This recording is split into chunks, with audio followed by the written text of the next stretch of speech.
Welcome to Global Investment Voice, your premier podcast for diving deep into the world of investment migration. Are you dreaming of a second or third passport?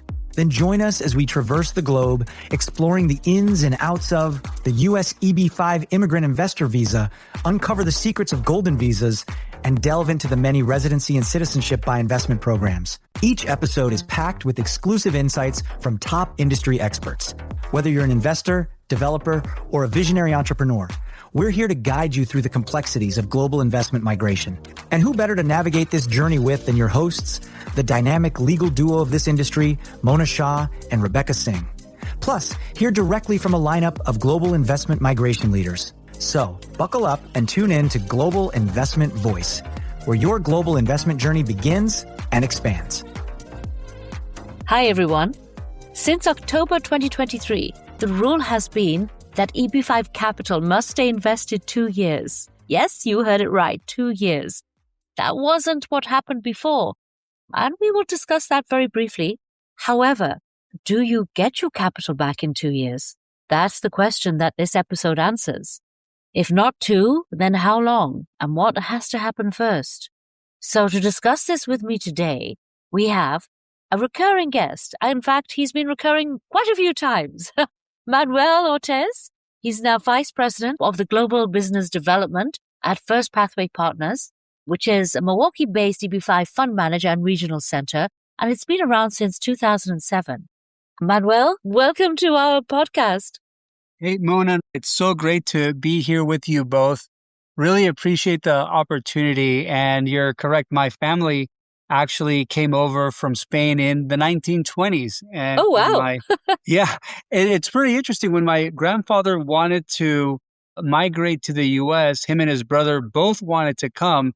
And so they owned a business in Spain. And the only way you could figure things out back then was to flip a coin and figure it out or fight. And so fortunately, I come from a loving family, and they decided to flip a coin, and my grandfather won. And so if you think about it, he had a 50% chance to come to the U.S. He came here, owned a hotel in the Los Angeles area, created jobs. If it weren't for that 50%, I might not be here. My father would not be here. And so you just think about that immigrant story about how those decisions can impact not just the first step, but generations to come. Right. Well, we hear this all the time, don't we? When investors say, well, I'm doing this for my children. Yeah, your children and your grandchildren and your great-grandchildren. But anyway, let's get into the topic, because this is a hot topic right now. This 2-year number. The very first thing I will say to you, Manuel, is that whenever an investor hears 2 years, they translate it to, I'm getting my money back in 2 years. But these are two different issues. Yes, you can get your money back within 2 years, but there's something that has to happen before that.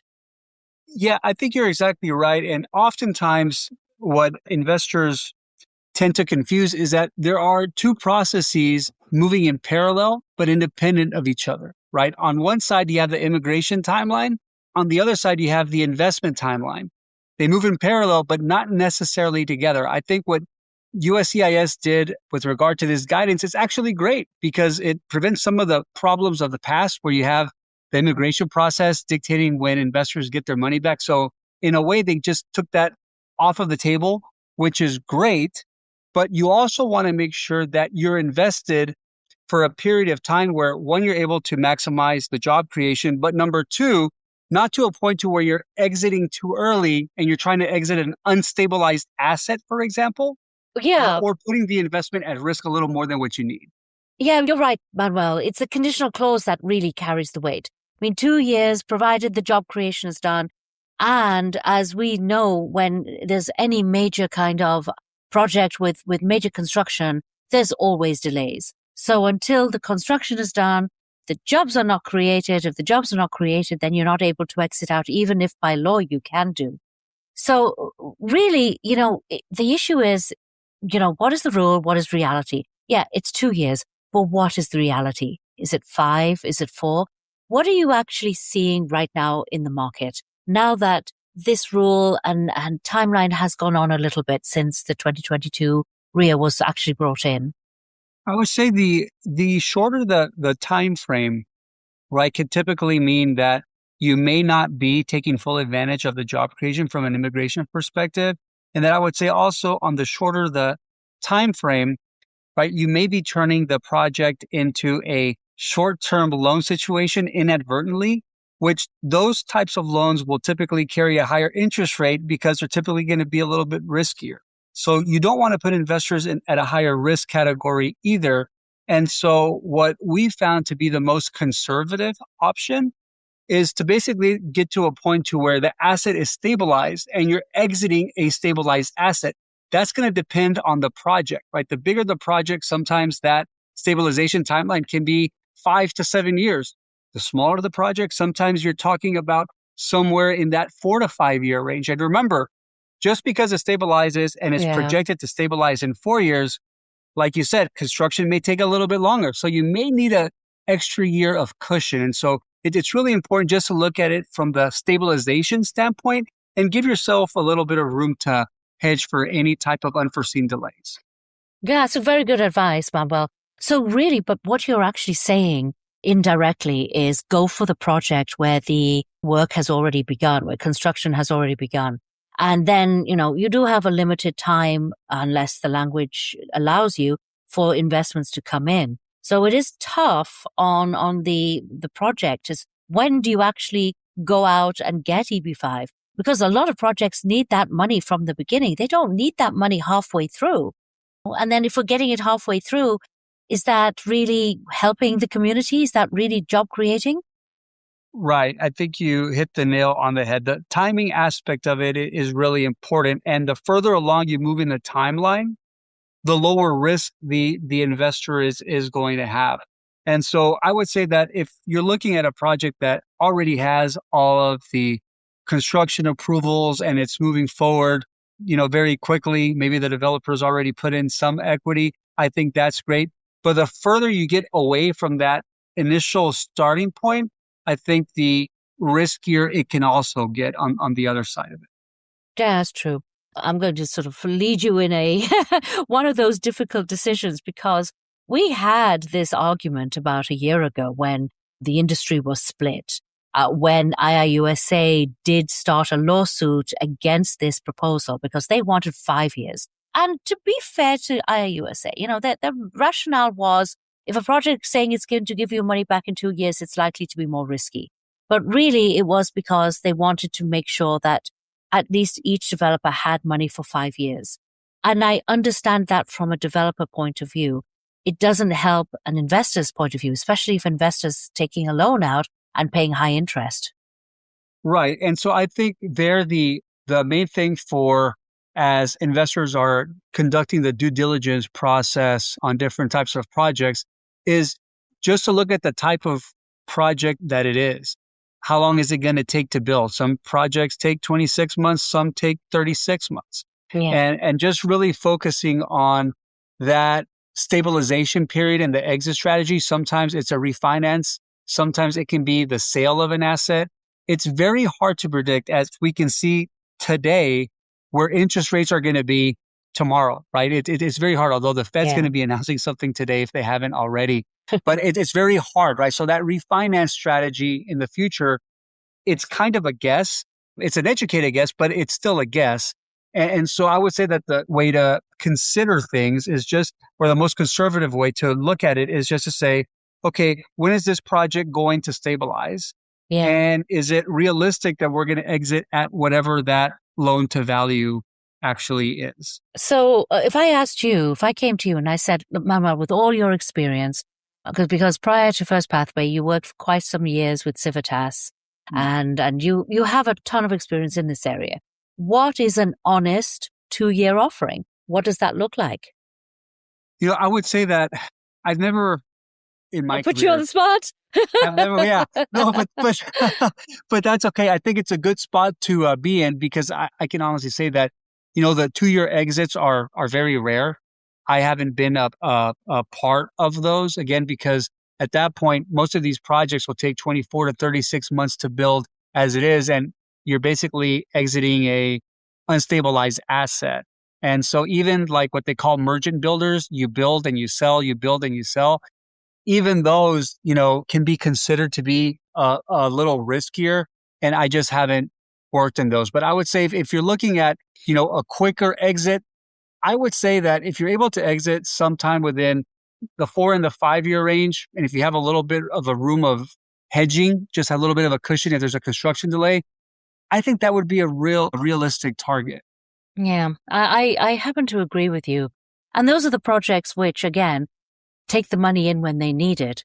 But just as an FYI, because Rebecca and I have argued for many years, and I've written a number of articles about it, I was always against the old redeployment. I felt that rule was indefensible. And we're seeing now so many cases of redeployment money going awry when people are getting their actual capital back, but they couldn't take it because they're pre-rear, what we call legacy cases, and their money has been redeployed, and that redeployed money has been lost.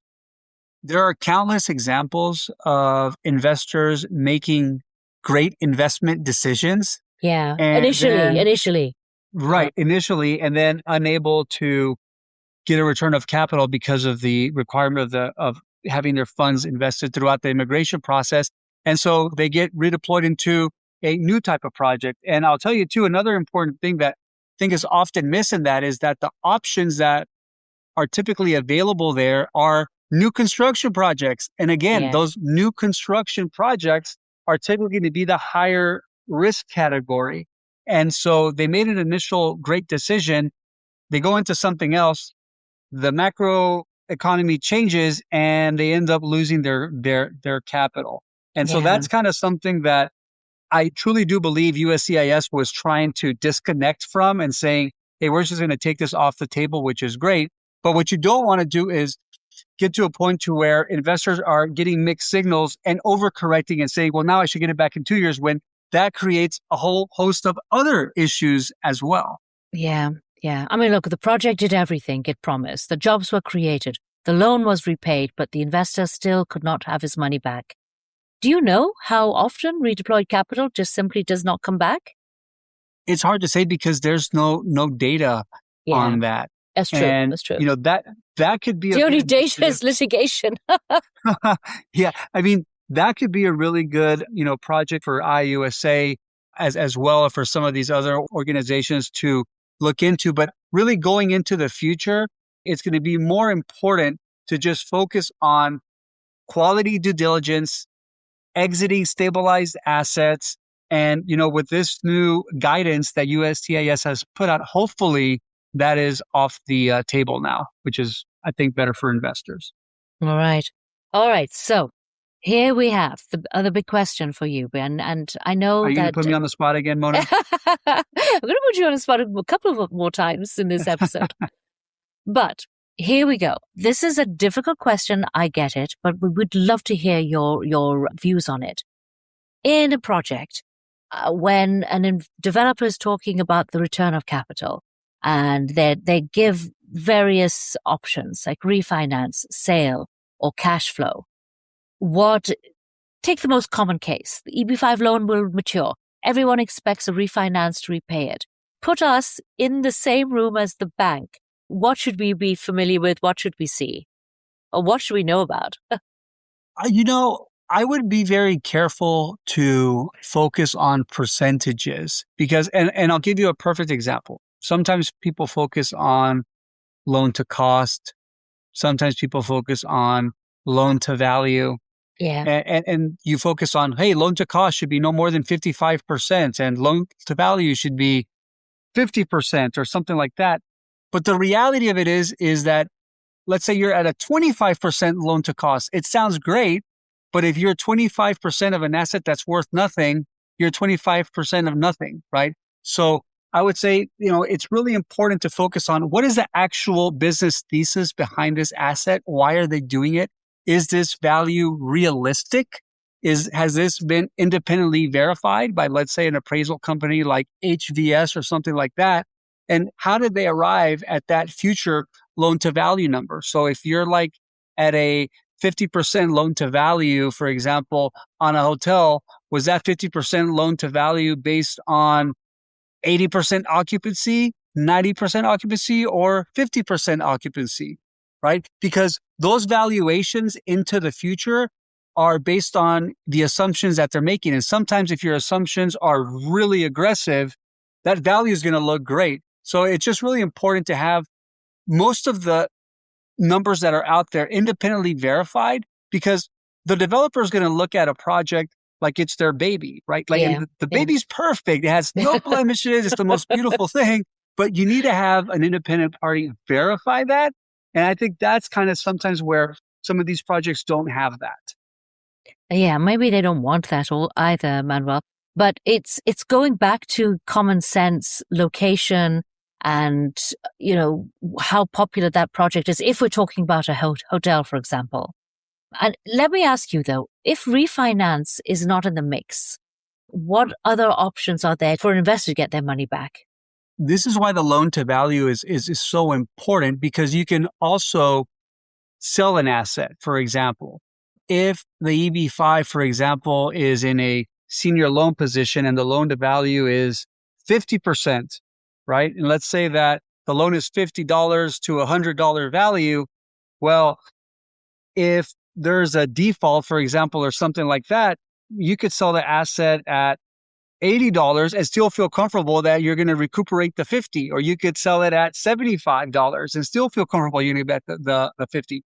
But if that loan to value, over exaggerating here, but let's say it's at 80%, then you've only got 80 versus $100 valuation, about a $20 margin of error, right? Yeah. And so the stronger the loan to value that's independently verified, and again, these are just assumptions, but that gives you more margin for error or more cushion in the event that something goes wrong, and you could sell the asset. That's another value where the buyer is looking at it to say, hey, I'm getting $100 value asset at $70. That's great for them, right? So they get that at a discount. Well, we see sales often when the project is sort of apartment buildings and, or small houses or something. You don't see the sale option as much in hotels.